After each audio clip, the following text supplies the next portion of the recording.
Hay una droga que lleva décadas destruyendo vidas en silencio. No es la más nueva, no es la más sofisticada, no necesita tecnología de laboratorio. Solo necesita cocaína, bicarbonato de sodio y una llama. Se llama crack. En México también la conocen como piedra. Y aunque mucha gente cree que es un problema de otros países, de otras épocas o de otras clases sociales, la realidad es diferente. El crack es la droga que más rápido genera adicción, más que la heroína, más que la metanfetamina, más que cualquier otra sustancia conocida. ¿Por qué? ¿Qué tiene de diferente? ¿Qué le pasa exactamente al cerebro de quien la fuma por primera vez? ¿Y qué significa realmente recuperarse de esto? Porque si tú, alguien que conoces o alguien que quieres está lidiando con el crack, merece entender qué está pasando, merece información real. Esto es para esa persona y también para ti.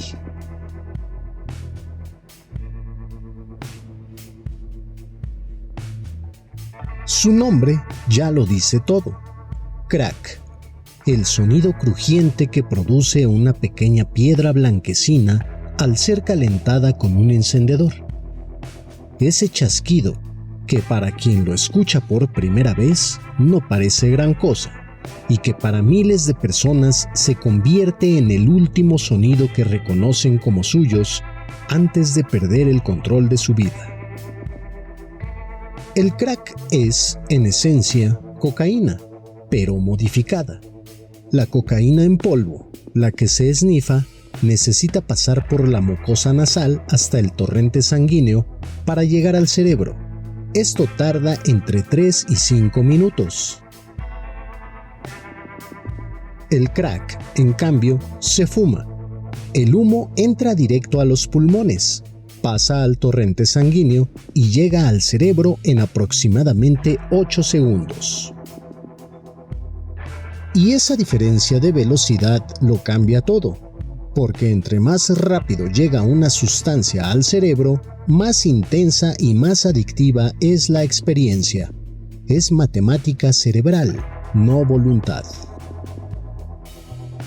El crack no surgió de un laboratorio clandestino sofisticado.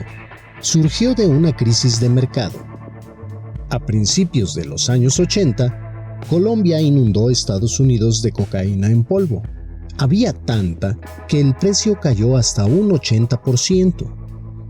Los traficantes se enfrentaban a un problema. Su producto valía cada vez menos. La solución fue sencilla, brutal y enormemente rentable. Convertir el polvo en piedras fumables que pudieran venderse en cantidades mínimas, a precios bajísimos, a personas que antes no podían comprar cocaína. Para 1984, el crack ya se consumía a gran escala en Los Ángeles. Para 1987 estaba disponible prácticamente en todos los estados de los Estados Unidos. En 3 años, pasó de ser una curiosidad local a una epidemia nacional.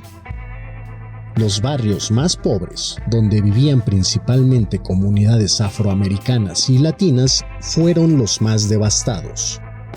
No porque esa gente fuera más débil, sino porque eran los más vulnerables económicamente y el crack llegó a ellos primero y más barato.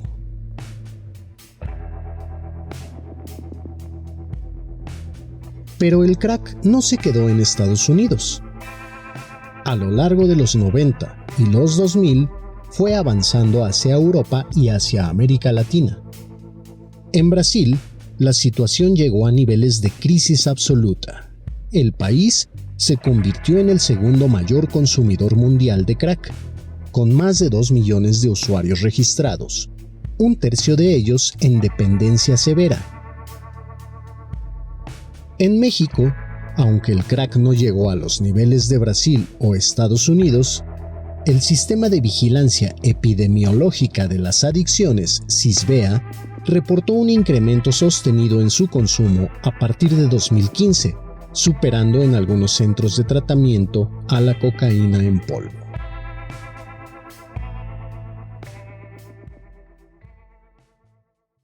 El crack se produce mezclando clorhidrato de cocaína con bicarbonato de sodio y agua.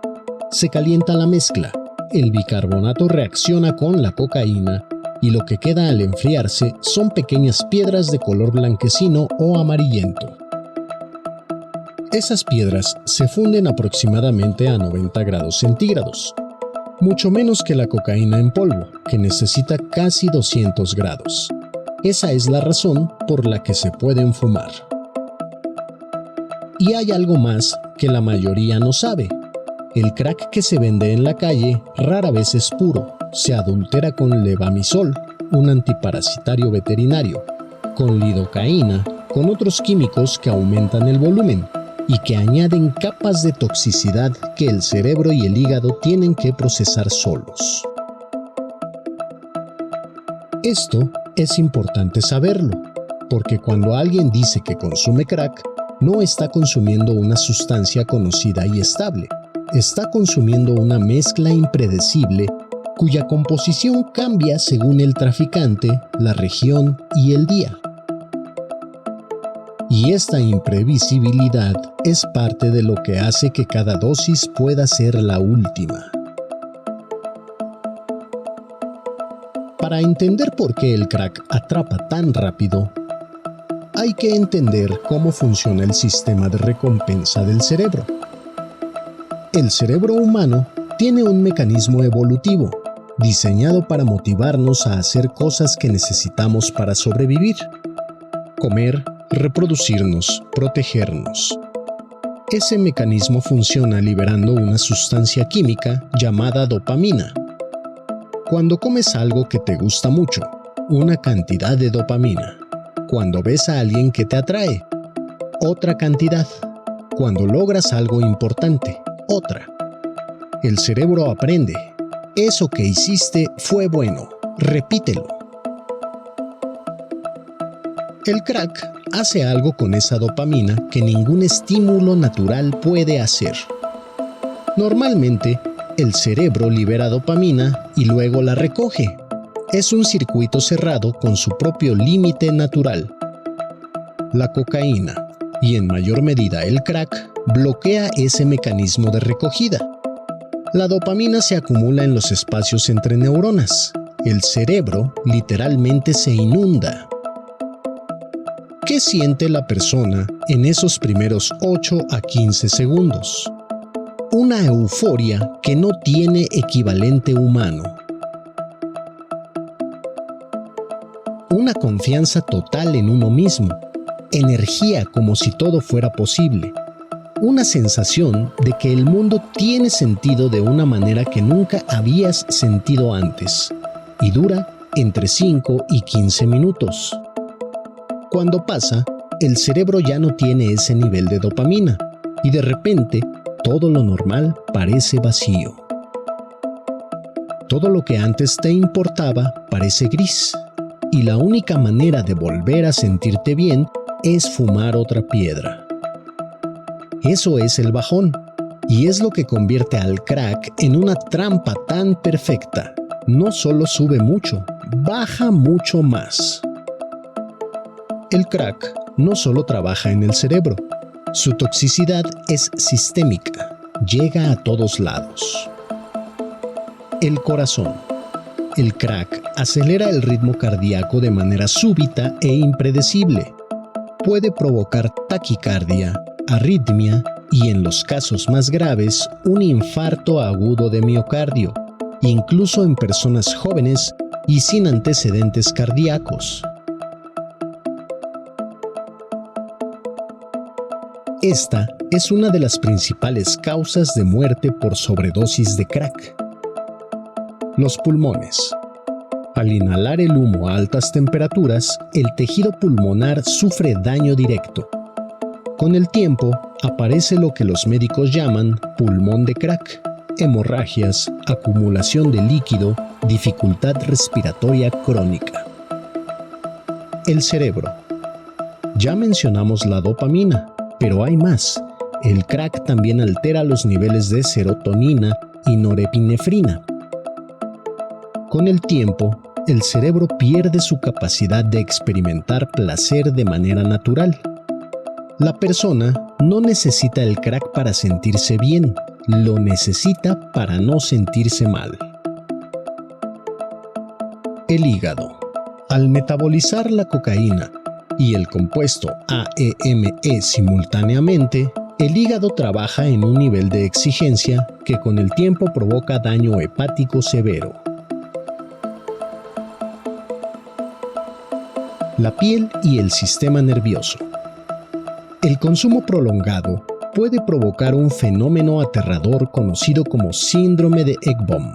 La persona siente que tiene insectos debajo de la piel, se rasca hasta sangrarse, tiene alucinaciones táctiles que para quienes las viven son completamente reales. Uno de los efectos más perturbadores del crack, y quizá el menos discutido públicamente, es la psicosis inducida.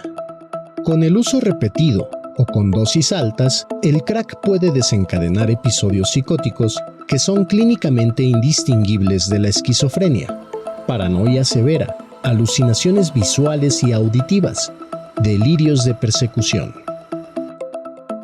La persona siente que la están siguiendo, que hay alguien en el exterior, que las voces que escucha son reales, que el peligro es inminente. Y en ese estado, puede reaccionar con violencia no por maldad, sino porque su cerebro en ese momento está convencido de que su vida depende de ello. Hay algo que es importante decir aquí con mucha claridad. La psicosis inducida por el crack no es debilidad de carácter, no es locura. Es el resultado predecible de lo que sucede cuando el cerebro es bombardeado con niveles sobrehumanos de dopamina de manera repetida. Puede pasarle a cualquiera, no hay un tipo de persona que aguanta y otro que no. El cerebro humano, frente al crack, simplemente no tiene defensa natural, no fue diseñado para eso. Hay una pregunta que mucha gente se hace y que merece una respuesta honesta. ¿Por qué el crack se concentra en comunidades de bajos recursos? No es un asunto de moral ni de cultura, es un asunto de precio. El crack es, desde su origen, la versión económica de la cocaína. Puede comprarse en cantidades mínimas por muy poco dinero. Eso lo hace accesible para personas que no tienen recursos para nada más. Y la pobreza no es solo falta de dinero, es también falta de opciones, de redes de apoyo, de esperanza. El crack llega y ofrece, por unos minutos, todo lo que la vida parece negar permanentemente. Esto es importante porque cambia la forma en que miramos a quienes consumen crack. No son personas sin valores, no son personas que eligieron destruirse. Son personas que en un momento de vulnerabilidad encontraron una sustancia que promete alivio inmediato en un mundo que les ofrece pocas salidas. Y el cerebro, ese órgano maravilloso que no distingue entre dopamina real y dopamina química, cayó en la trampa. El crack no destruye solo a quien lo consume, destruye a todos los que están cerca. Los padres que no saben si su hijo va a regresar esa noche, los hermanos que aprenden a esconder el dinero, las parejas que se convierten en vigilantes sin dormir, los hijos que crecen con miedo de que el ruido en la cocina sea una recaída, no el desayuno. La familia de una persona con adicción al crack vive en un estado constante de alarma, no porque no quieran a su familiar, sino precisamente porque lo quieren y no saben cómo ayudar. Y uno de los errores más comunes es caer en lo que se llama conducta facilitadora, cubrir los gastos, mentir a otras personas para proteger al familiar justificar las ausencias, todo con la mejor intención y todo sin funcionar.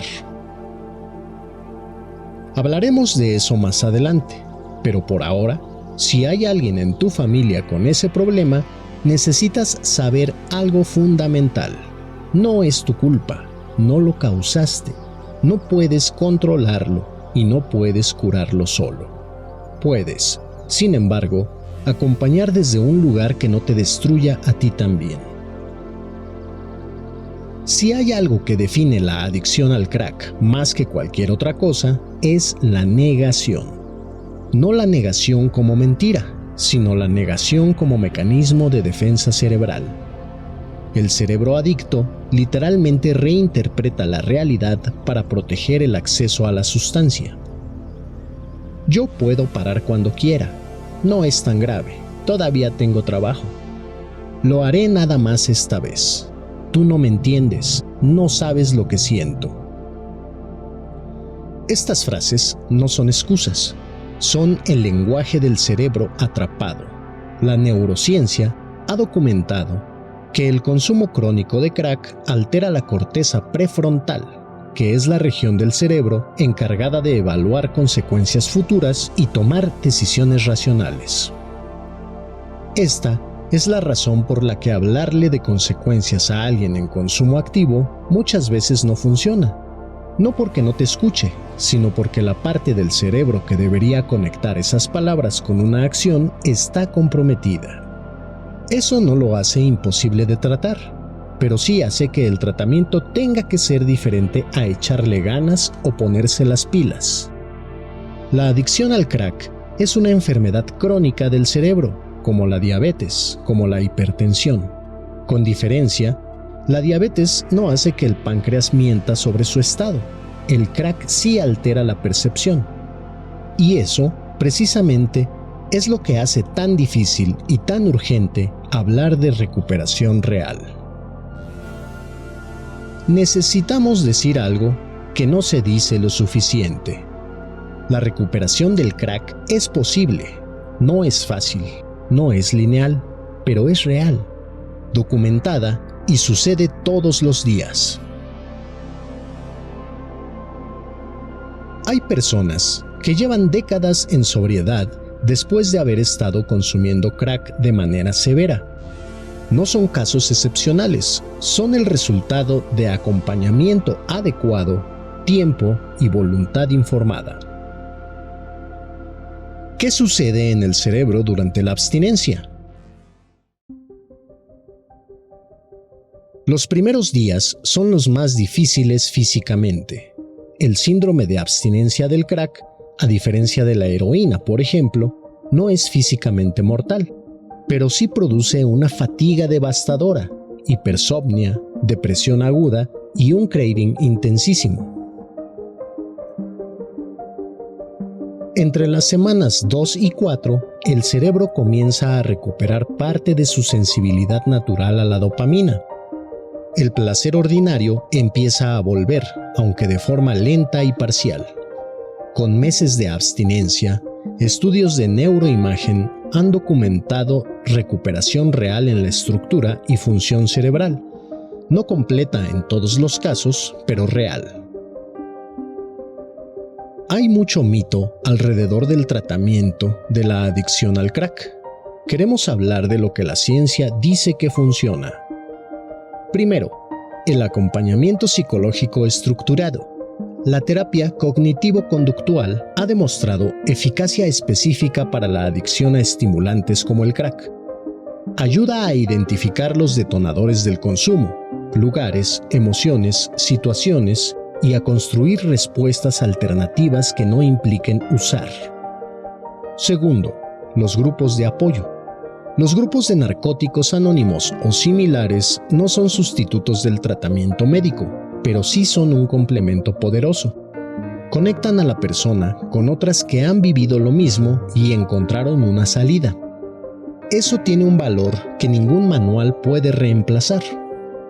En casos de dependencia severa, salir del entorno de consumo puede ser la condición mínima para iniciar la recuperación. No porque la persona sea incapaz, sino porque el cerebro necesita tiempo lejos de los detonantes mientras recupera algo de equilibrio.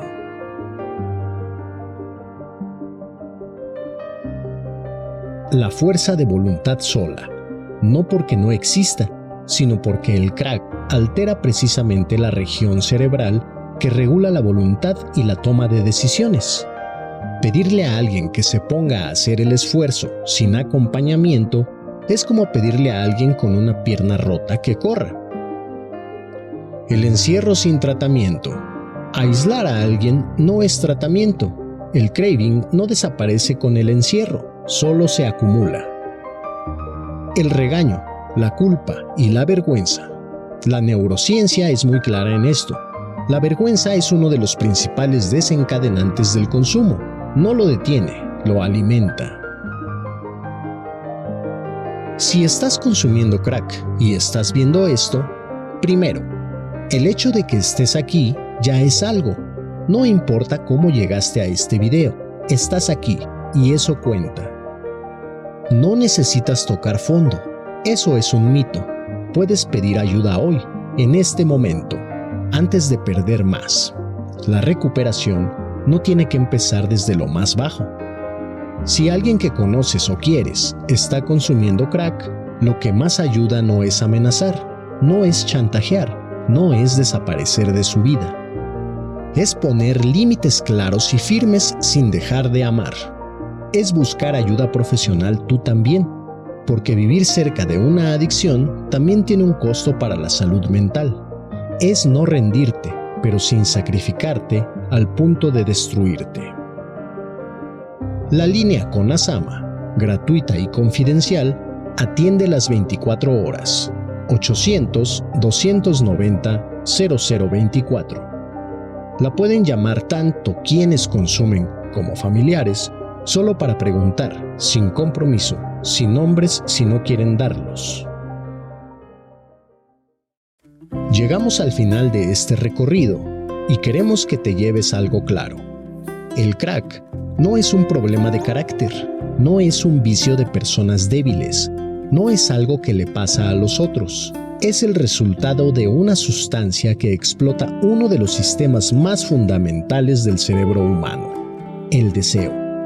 Y lo hace de una manera para la que no estamos biológicamente preparados. Lo que le pasa a alguien con adicción al crack no es diferente, en esencia, a lo que le pasaría a cualquier cerebro expuesto a eso. El cerebro no tiene escudo contra el crack.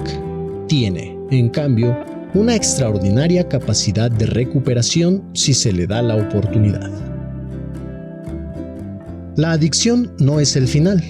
No siempre, no tiene que serlo.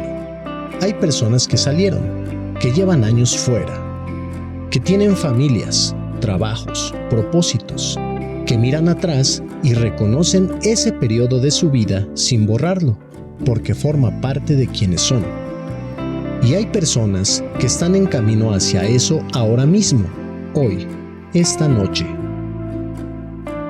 Si este video te dejó pensando en alguien, te pido una cosa: no guardes ese pensamiento. Una llamada, un mensaje, un te quiero y me preocupas. A veces eso es todo lo que necesita alguien para dar el primer paso. Y si ese alguien eres tú, bienvenido. No tienes que tener todo claro. No tienes que estar seguro. Solo tienes que estar aquí. Nos vemos en el próximo video. Y mientras tanto, cuídate. Cuida a los tuyos. Y recuerda que pedir ayuda no te hace vulnerable. Te hace valiente. Te hace honesto. Te hace humano.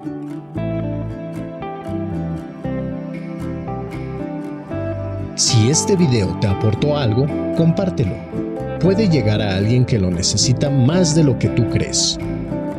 Un like también ayuda al canal a seguir haciendo esto. Y si hay algún tema del que quieras que hablemos, déjalo en los comentarios. Te leemos. Gracias por quedarte hasta aquí.